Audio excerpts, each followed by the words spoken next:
You straight up cuckooed that dude, bro. Oh my God. You've got all your Charger gear on because I look good. I got big energy every day. Let's go! And he is dicked. Blind squirrel finds a nut every once in a while. That's right. You have to love what you're seeing on tape if you're a Chargers fan, especially for the future with Justin Herbert. On the move and throws and touchdown. Players, coaches, staff, fans, together we can create something truly special. Stay tuned for some good content.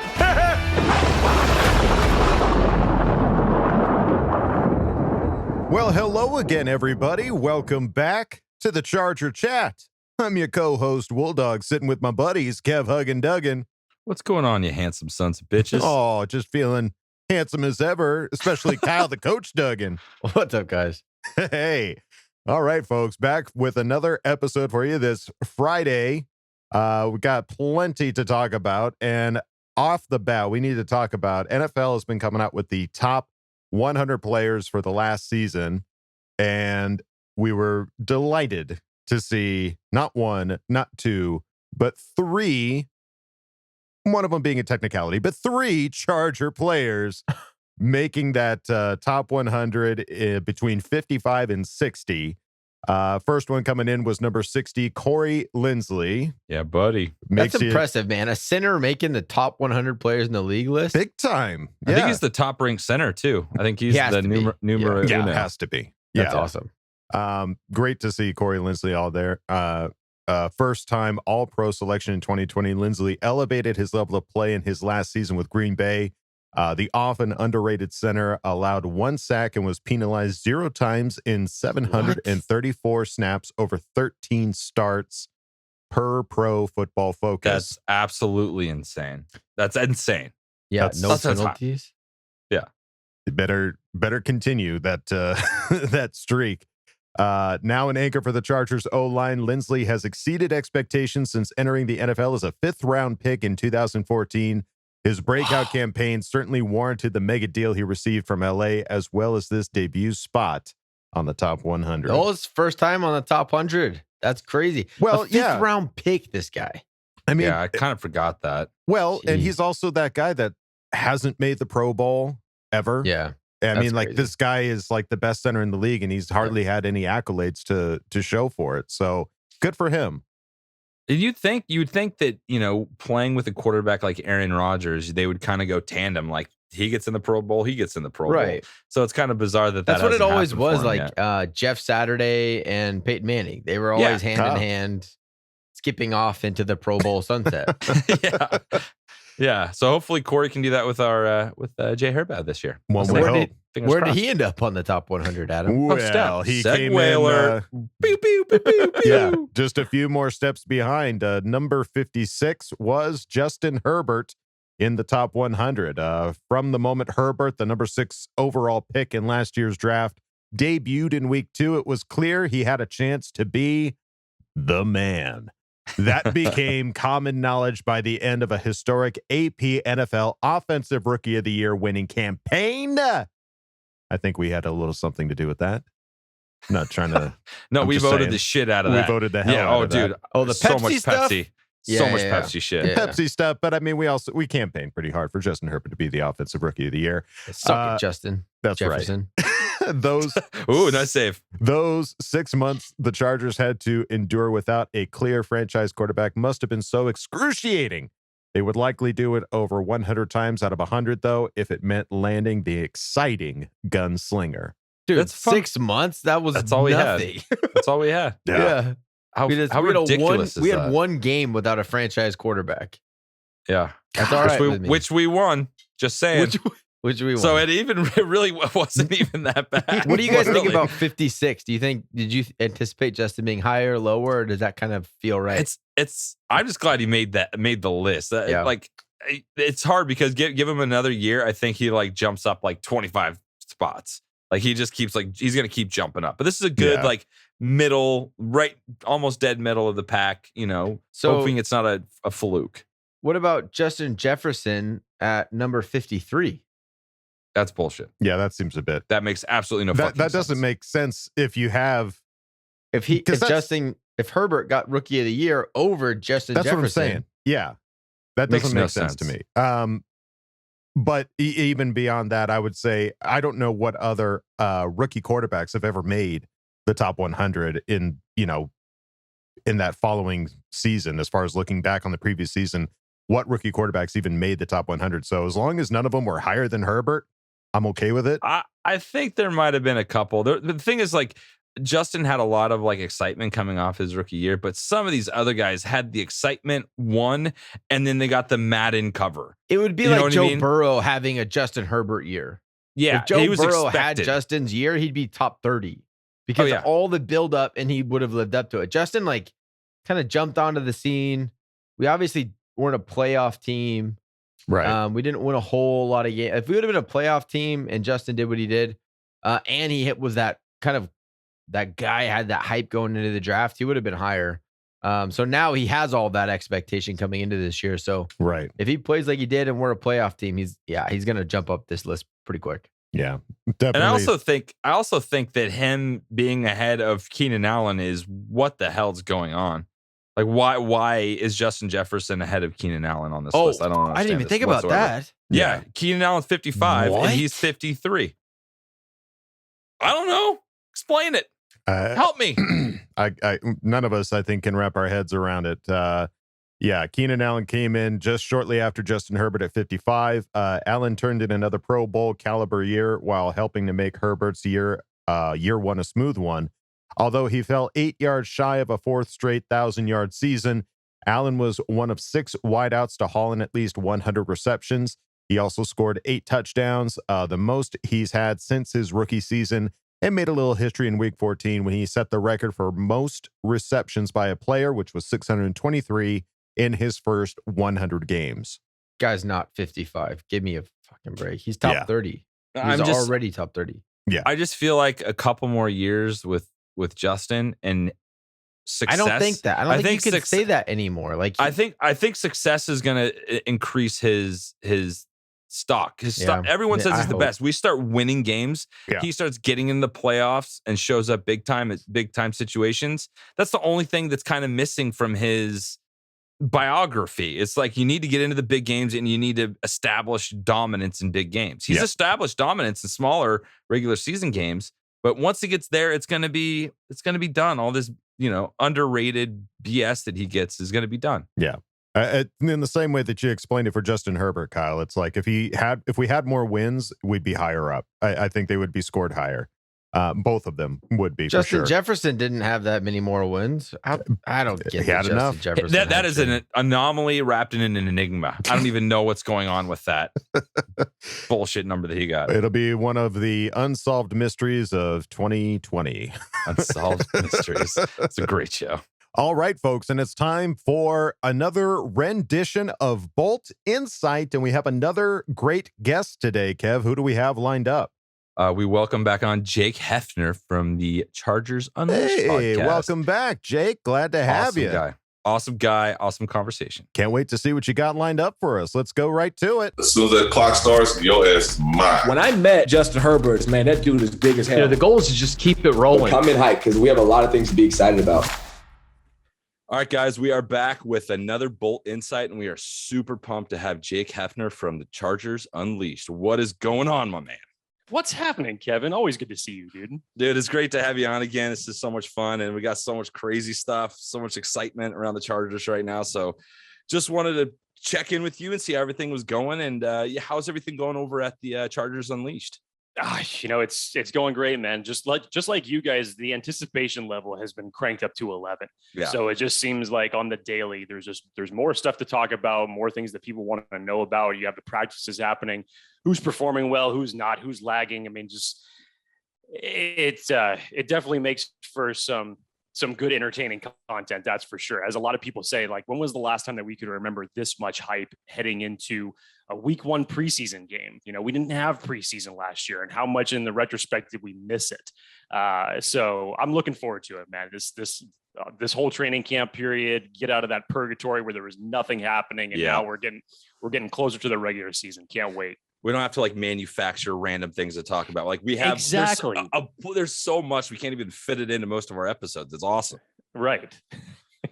So I got to ask you though, because you guys are no joke hitting it out of the park with all your player interviews. So how do I get in contact with whoever's booking those guys? Because you're literally getting everyone, and I'm like, damn, they got them, I got that guy. You said T Billy, like, what's going on? Tell you what, off air, I can put you in the loop on awesome. those certain things. Yes, but those are great. So tell us a little bit about some of the interviews you've done, and kind of who were some of the guys that stand out when you talk to them in person. Man, these interviews have just been mind-blowing because you get to catch these guys just talking about the differences, especially with the coaching staff and the scheme and the attitude in the locker room. But then when we flip it over to like the rapid fire questions, you just really get to see their personality jump out. So like, especially when we had Chris Rumpf on the show, man, that dude just oozes personalities where every answer was just like all enthusiasm. T Billy that we had on yesterday was awesome. The history that he had talked about just with him and Justin Herbert, those two growing together last year, which maybe we didn't think about it as far as the camaraderie that they had built through training camp. And then his fun facts about that he thinks that everybody was telling him, like, you're the first guy, possibly the first guy. I don't know the potential stats on this, but every single first pass that he caught at every level of football went for a touchdown. It was just, it was nuts. And Dan and I were like, what? This is insane. So Drew Tranquill was a very, very informative interview. And it was great because we were getting him right when he was getting it was in like the therapy. Training room, right? Yeah. So he was like literally laying down on the trainer's table and with his phone here and just answering all of our questions. It was hilarious. But he gave us such great insight to just the attitude that Staley has brought to that locker room, and going back to the fundamentals and not talking so much about the X's and O's. And the players even question him, like, wait, are we going to talk about this? And Staley brings it back. It's like, no. We need to figure out this first before we get to this. It was like the old school Lombardi type of mythology where they used to do for when he was high school coaching, where his whole team, he took a football, showed it to him and threw it away. And then 2 weeks they practiced nothing but walkthroughs and formations and positions. They didn't even practice with the football. That's what it reminded me of when he was talking about this. Yeah, that's so awesome. And it's so interesting to see the dynamic of like Tranquill, because he's like that leader who was calling all the plays in his year, but now it's kind of shifting to like Derwin James is calling the plays. So like, it just seems like we have a lot of very intellectual, smart guys that are capable of doing these things. And when God forbid somebody goes down, we're going to have that ability to keep that kind of IQ football going on the field. Yeah, definitely.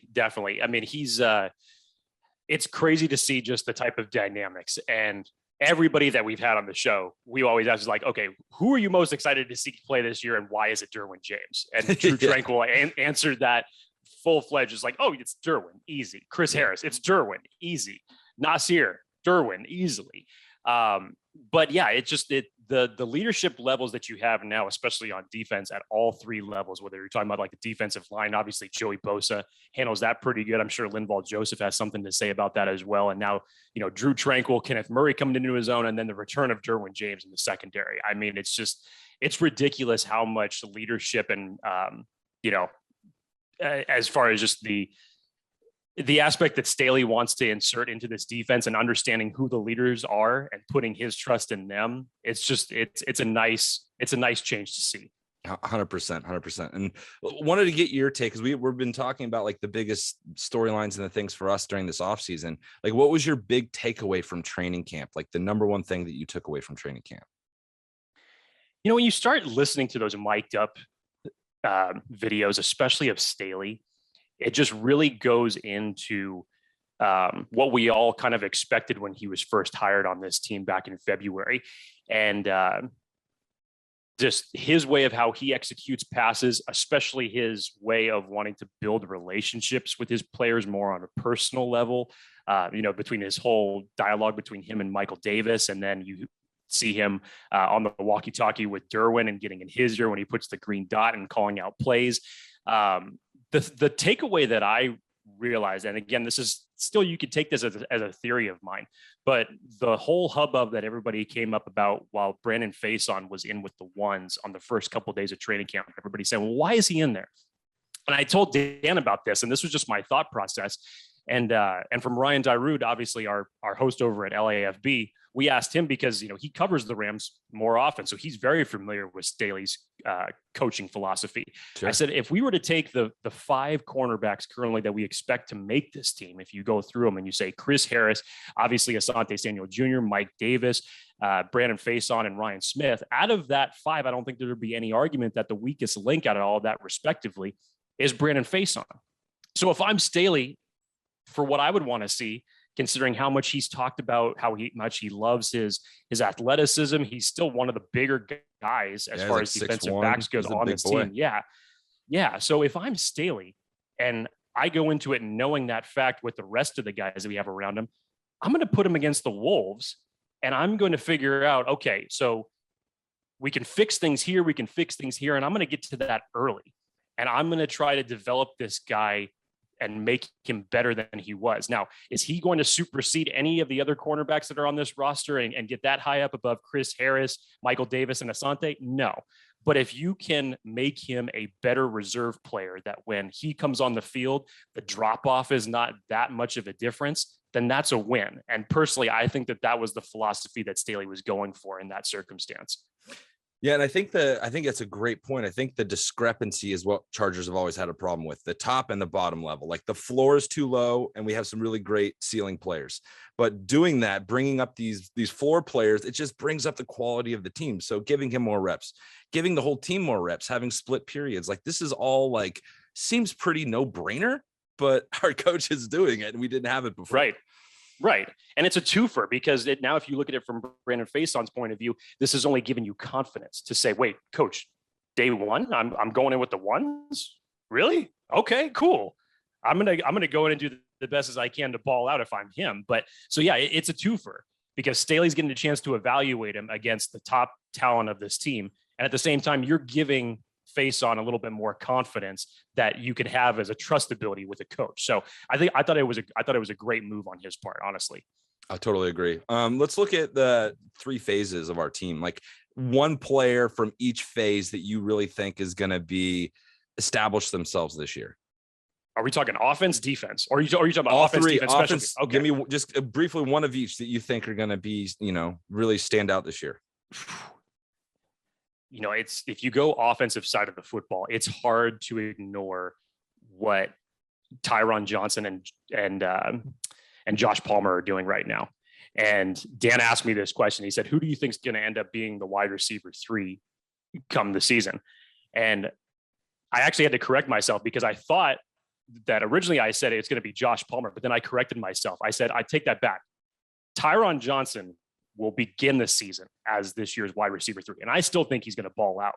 But the way that even you hear Tyron Johnson talking about Josh Palmer when we spoke with him yesterday, I think eventually, just because I think you can work a little bit more with Josh, he can run the full route tree. I still think that he's the next in line to take over the Mike Williams role past the 2021 season. I think that the development that's already taken place between Herbert and him this year, I think when we get to the end of this season, I think we're going to say, God, that Josh Palmer pick it could end up being a fantastic pickup. I think there's going to be some sneaky good stats that he's going to put up on offense. Is that our Keenan Allen 3rd round steal again? We get our top receivers in the 3rd round. Maybe that's the thing. It could be. I mean, it would make a great story. It's just, you think about the way that this guy's playing. And if he had any better quarterback play in college, he probably wouldn't have been there in the 3rd round. But what this guy's doing right now looks pretty damn good. So hopefully practice translates to regular season games, obviously, and I wouldn't suspect why it would be otherwise, but the arrow is pointing up for him for sure, and especially this early, it's great. On the defensive side of the ball, let's see. You got to go to Kenneth Murray, man. Everybody's looking for just a huge jump from him. It already looks like he's in the mix of stuff. Kaiser White as well. Holy crap, welcome back. Remember when we first had Kaiser White on this team, and through like the first 8 weeks, this guy was looking like an absolute steal. And then, of course, he went down with the injury at that point. Yeah. And then really, we didn't see much of him last year in Gus Bradley's defense. I'm not sure why that was the case. I know you had Kenneth Murray that, it was a high 1st round pick. Drew Tranquill had come into his own, but really it didn't seem, even with Drew Tranquill out last year.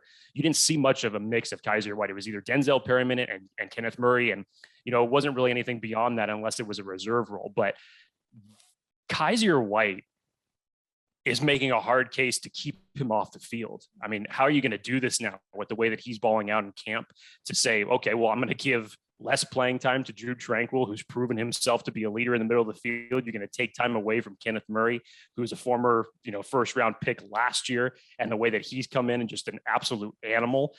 I mean, what are you going to do with these guys? It's a great problem to have. So to see his development rise up a little bit more, especially in this new defensive scheme, it's awesome. Special teams. I know we're talking about players to be encouraged about. Yes. On this squad. And I know that there's a lot of guys that, you know, we probably don't talk about enough that are really going to have to cut their teeth on special teams that are probably going to come out over the next 3 weeks and impress. Yeah. But it's hard to not focus on the kicking situation. And even though we're not talking about something that may be the most optimistic, especially the way that it is right now, to me, it's like flip a coin. Just blindfold yourself, take a dart, throw it against a wall, and while just flipping see a who coin. you land on. Do all three of them. Do it simultaneously and see who you land on. And most likely that'll end up being the choice. As of now, it looks like Vizcaino's in the lead for that, just because he was the last guy to go 5 for 5 on his kicks. And it's ridiculous that we have to have that type of barometer on who's got the lead of this Chargers kicking group. Yeah. But honestly, I don't know. Michael Badgley has just been, you know, unfortunately, he's been inconsistent. I would love to see him turn it around. You have Alex Kessman, who is the undrafted rookie out of Pitt, who has great stats for what he put up in college, has a leg on him, but had a very poor showing at FanFest. So the kicking competition, I think it's hard to shy away from that as far as who's going to end up winning that thing over the next 3 weeks. I think it's going to be the volcano Vizcaino. We're calling him the volcano because it's just got the ball leaves his foot much more powerful than Badgley, and he can kick it out of the end zone. We don't want everyone returning balls on us. So I'm going with the volcano. I love it. So, you know, what do you guys have planned for this upcoming year over at Chargers Unleashed? What are you guys going to be bringing to your fans during the season? I mean, you know, just like you guys, man, you know, we're all Chargers fans at the end of the day. We all love talking Chargers football. So, I mean, much like we were doing last year, you know, we'll be recapping the games. Obviously, things are going to get ramped up as we get into the regular season, but we're going to try to bring on more guests as regularly as possible. As we get into the season, obviously, the schedule is going to be gets harder, ridiculous. Yeah, so there probably won't be as much, but we'll still do our best to get other people on the show. But yeah, man, just like you guys, we just love talking Chargers football. It's you know, it's fun, and to always come on here and join you guys on the show, it's what makes this fun to do. So we love it. We appreciate it, brother. And go follow them on YouTube. I know you got your YouTube channel up and rocking, and go give them a subscribe for sure. So let's close this out with we're calling it Kevin's dumb question. Okay. Love it. I'm going to give you a dumb question. We'll see how this goes. So take you and your co-host Dan, transport yourself back in time to the early 80s. You guys are in the movie. Era. You're in the movie Top Gun. Oh God. What yes. pilots are you and why? Now, see, this is interesting because I grew up on Top Gun. Top Gun came out the year that I was born, and I'll make a short story long, obviously. But when I was probably 4 at that time, so this is 89. Man, I used to put wooden spoons inside my couch cushions and sit there in front of the TV when they'd hit like break right and act like I was piloting the danger zone. Yeah. You know, if it was me, I always kind of had a partiality towards Val Kilmer's Iceman. I liked his arrogance that he had, as cocky and off the wall as Maverick was. I just always kind of geared toward the Iceman. You're the lovable dick. Subtle, lovable dick. Subtle, just, you know, put my arms back, just sit back in my chair. I got this. Flip my pen back and forth between my fingers type thing. So, yeah, I mean, it would probably definitely be Iceman. If I was to give Dan anything, see, Dan to me he does a lot more on the show that I think that people realize. I mean, the guy came in and took the reins when we had, you know, some ups and downs with the show, and just said, you know what, I'll take care of the editing. I'll take care of the YouTube stuff. We'll make it work. We'll do this, that, and the other. And he does a lot from the producing standpoint, and a hell of a lot more than even I would claim to understand. So, I would put him up there with the Maverick and Goose type. I would. I mean, I would. He likes to. He's humble enough to where he would act like he's just he and I are equal, and we are. And he would act like in some certain aspects like he's a wingman, but in truth, he does a lot of piloting of the ship. So sure, there you go. Yeah, I love it. Yeah, I think I'm more. Remember the guy in the beginning, Cougar, who's like, "Oh God," and he's like trying to land. Like I feel like I'm Cougar, like always trying to land it but panicking. That's kind of my vibe for sure. So I think you got more than that, man. Come on. No, for sure. I definitely have some Mav tendencies because I'm dangerous sometimes, but got to be careful. What my about brother's some Jester or Viper or something like that. I think Kyle's Goose because he's always going down in flames, if you know what I mean. He's always having to eject. My brother's always ejecting. And I honestly, I'd give Wool Dog Mav. I'd say he's more the Mav. He's like consistent. He'll take us where we need to go. Yeah, for sure. So let's get our Top Gun podcast together. Yes, love it. Thank you so much for coming on, Jake. It was great talking to you again, man. And let's you do as it well, again man. soon. Absolutely, dude. Always, for sure. Well, like Goose. Like a goose. Oh man, he's like one of them. Everyone cries when he dies. They love him so much. If I was old enough to understand the reference, I'd be pissed because I know you were taking a shot. I don't know nothing about Goose. I didn't know he died. I just know you were being a dick, and I'm mad at you. I know that was a mean comment. I don't know why, but I'm mad at you. It was an endearing comment. I love you, wow. Kyle. That was too damn funny. Yeah, thanks for coming on, Jake. Yeah, it was Jake. great chatting with you, man. That was awesome. Thank you so much, dude. All right, Kyle. Well, if you're feeling up to it, we've got Coach's classroom just around the corner. I'm in trouble. He's going to ask me a lot of questions. We'll see how many pop quizzes I might pop just eject out of this segment and not do it. I'll be the one going down in flames. Here we go. Oh, yeah, Kevin, get ready for some quizzes. Yeah, pop quiz is coming in hot, folks. Get ready.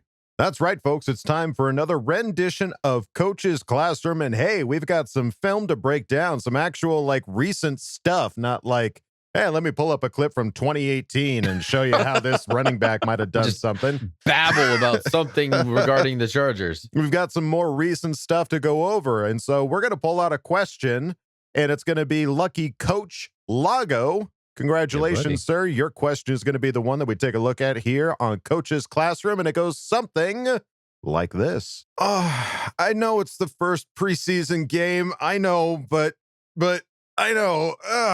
But damn it, this team feels different, right? More prepared. I mean, playing aggressive. We're the shamelessly positive pod, okay? No!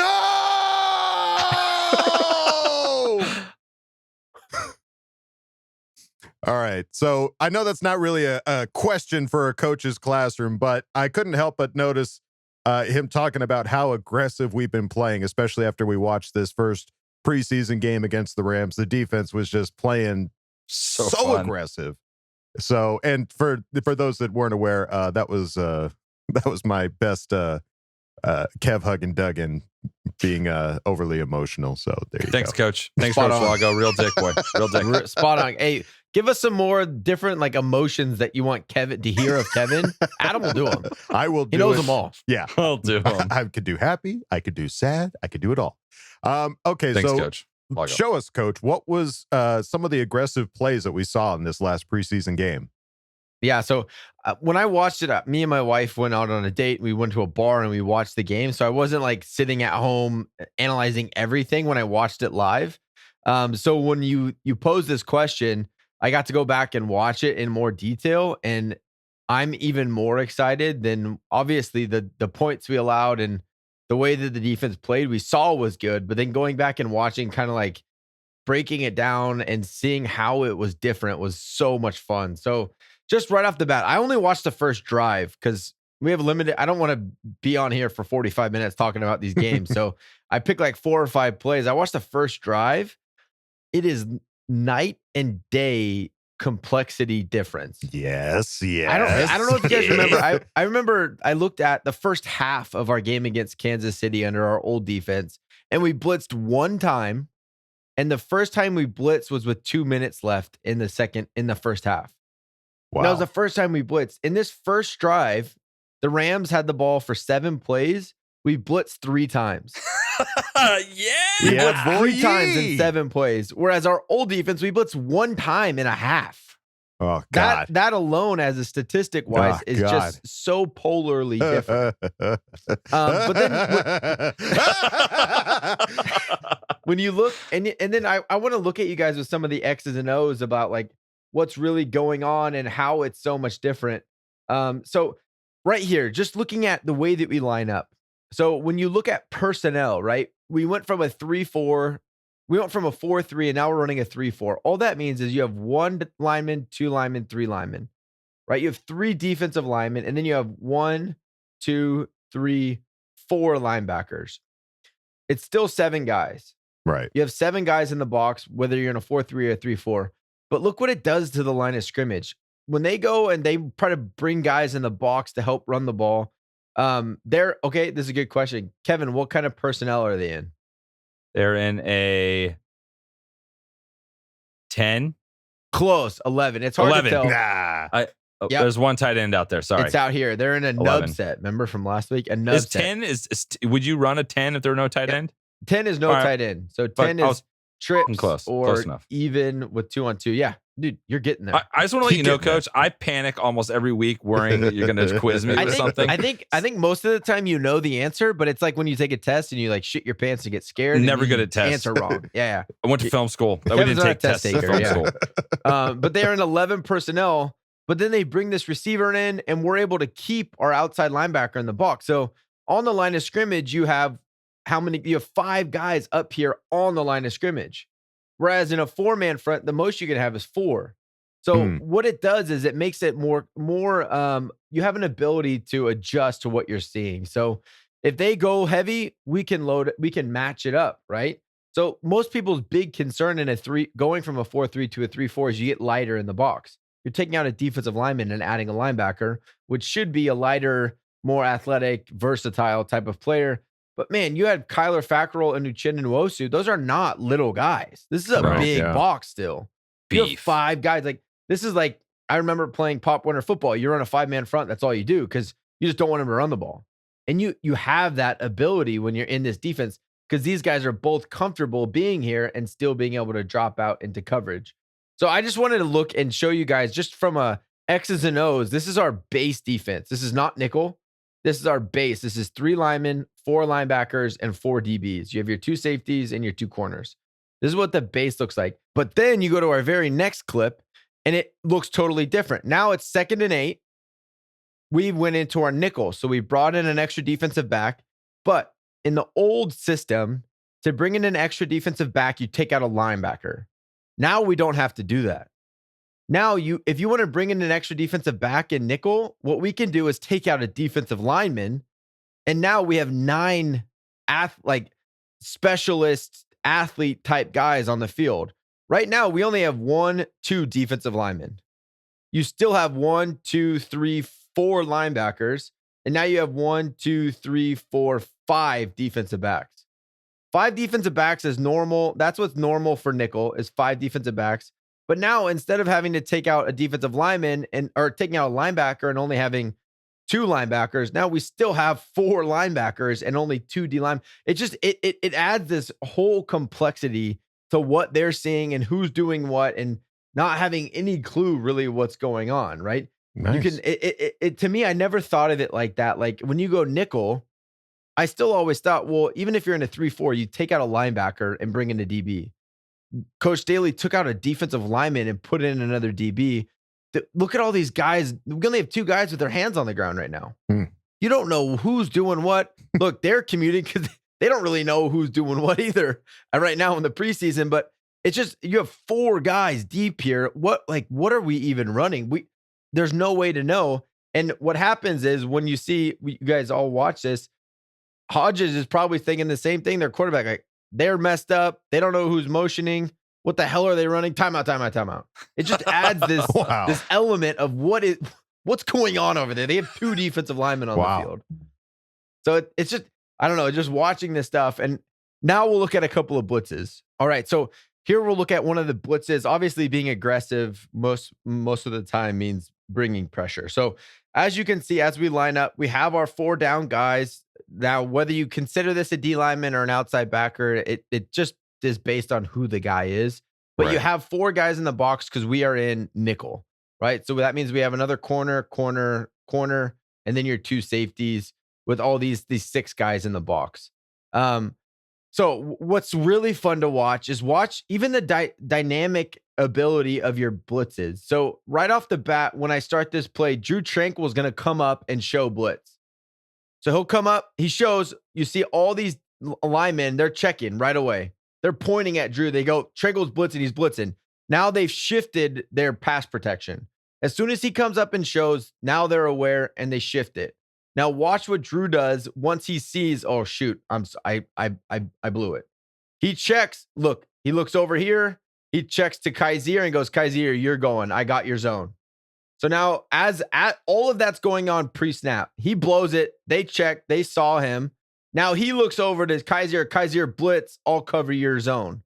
So now as the play develops, you guys will see Kaiser blitzes, Drew immediately jumps over into his zone to pick up that number 3 receiver. Nice. So that is just an idea of a blitz. You have to know what's going on. And sometimes that's what's scary about installing them is, hey, if I blitz this guy, he shows, they pick it up. Now it's just, they're going to be able to pick us off right away. Instead, linemen, they adjusted to the blitz. Now the backers have enough awareness of what's going on. Hey, you blitz, I'll pick up your zone. Hand it off. Like a lot of that comes from being comfortable with the defense, being obviously well coached to know what other people are doing on the field at the same time, but practicing blitzes and making it an emphasis.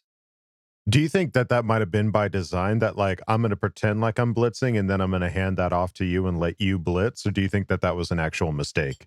That's a great segue into our next play, because I don't think that was a mistake, because Drew Tranquill can blitz. Yeah.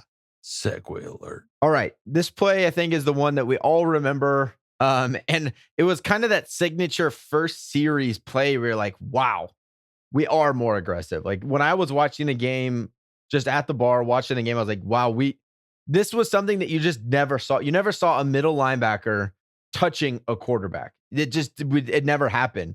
So when this play happened with a guy that should be a huge impact for our team, but we all thought like, oh, he's like a good linebacker, but I never even knew that Drew Tranquill could blitz. I didn't know he anticipated well. I didn't know he could do this. So to see this was like, wow, yeah, there's definitely a different identity to our defense. So this, and remember, when you blitz is as indicative of how aggressive you are as if not blitzing at all. So right here it's 2nd and 12. It's 2nd and 12. I guarantee you Gus Bradley will never blitz on 2nd and 12. He's going to sit soft, keep everything in front of him, and make them dump it down and pick up their 5 yards and force a 3rd and 7. Now, what's fun about what happens on this play is we are quote unquote blitzing, but watch Drew Tranquill, watch his anticipation, but then watch how many guys were actually blitzing at the end of the day. How many guys are actually coming off the line? So Drew Tranquill is right here at the bottom of the screen. Okay. This is Drew. He'll be coming and walking up to anticipate the blitz. Okay. Oh, I don't even want to talk. I just want you guys to be able to watch.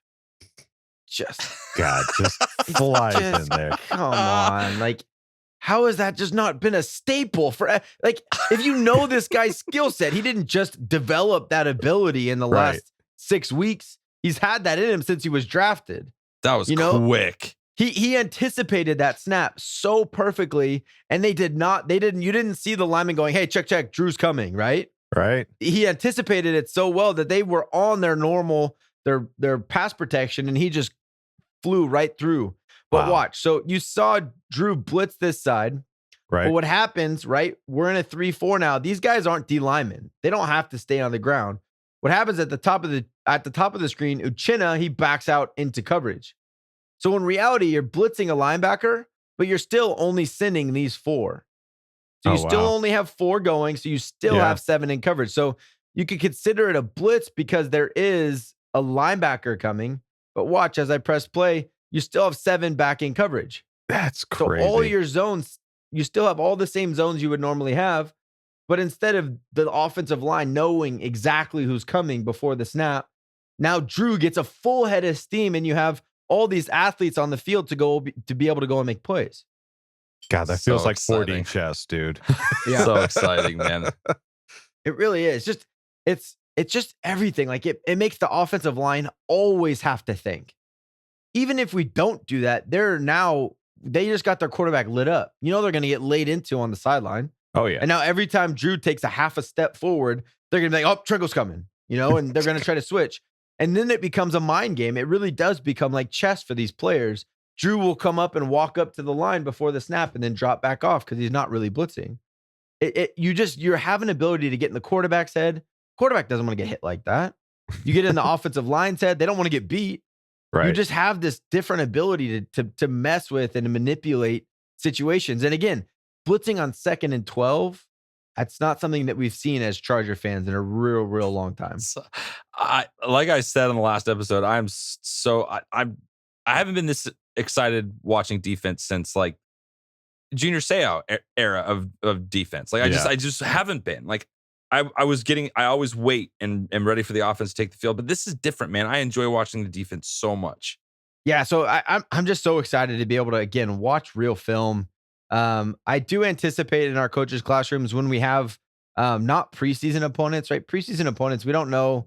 I can't diagnose what their offense is going to look like, what their defense is going to look like, what the big players are to look for, because one, we haven't really seen enough, and two, as we've seen from the Chargers, the starters aren't really playing. So I'm excited once we get into regular season. I think coaches' classroom will expand a little bit here, looking at the opponent as well as our previous week's game. But it's so fun to watch this stuff, the X's and O's, the little things going on behind the scenes of how we create 2nd and 12, 3rd and 12. And on the next play, Kaiser just gets to blow up a screen in the backfield because we can play aggressive. It's 3rd and 12. What are they going to do to get 12 yards? So all of this, I'm really excited for what coaches' classroom is going to look like here moving forward into the regular season. I love it, man. That's so damn cool. So, well, there you go, Coach Lago. Kyle took a look at your question. I know it really wasn't a coach's classroom question, but man, we were just so aggressive this last preseason game, and it's such a little insight into what we can expect during the regular season. And once we actually have some of our number ones in there, like Derwin James and Kenneth Murray, like so awesome that our backup exciting. Guys are doing this kind of stuff. This is fun, big time. All right, folks, another coach's classroom in the books. For those of you that have been keeping an eye on social media, Chargers did have their joint practice with the 49ers, and we're looking pretty dang good. Asante Samuel got himself a pick. Herbert was looking great. Defense was getting to the quarterback. Herbert, I mean, just dropping dimes to Keenan and all the other receivers. So looking pretty solid. It's going to be a pretty exciting game this Sunday against the 49ers. Things to keep an eye on. Rashawn Slater did sit out the practice. Staley said they were just kind of playing it safe, which, hey, knowing our history, I'd much rather these guys play it safe than anything else. No reason making anything worse just for a practice. So everybody, keep it cool. Rashawn Slater's taking care of himself, and everybody's, they're all taking care of themselves for these injury related issues. So better safe than sorry, right? That's what we would always like to see here in the Charger camp. So that's going to do it for us here this Friday episode of the Charger Chat. Folks, don't forget to bolt up because we're ready for any squad, any place. K, love you, bye. And now, a word from our sponsors. Hey there, friend. Looks like you're getting ready for a swanky dinner party. Don't tell me you forgot to bring an appetizer. Don't worry, pal. Just call Tranquill's Blintzes. Tranquill's Blintzes are filled with nothing but the finest cheeses and ready to go in a hurry. Sack your hunger today and pick up a box of Tranquill's Blintzes. Now with True Blue Cheese.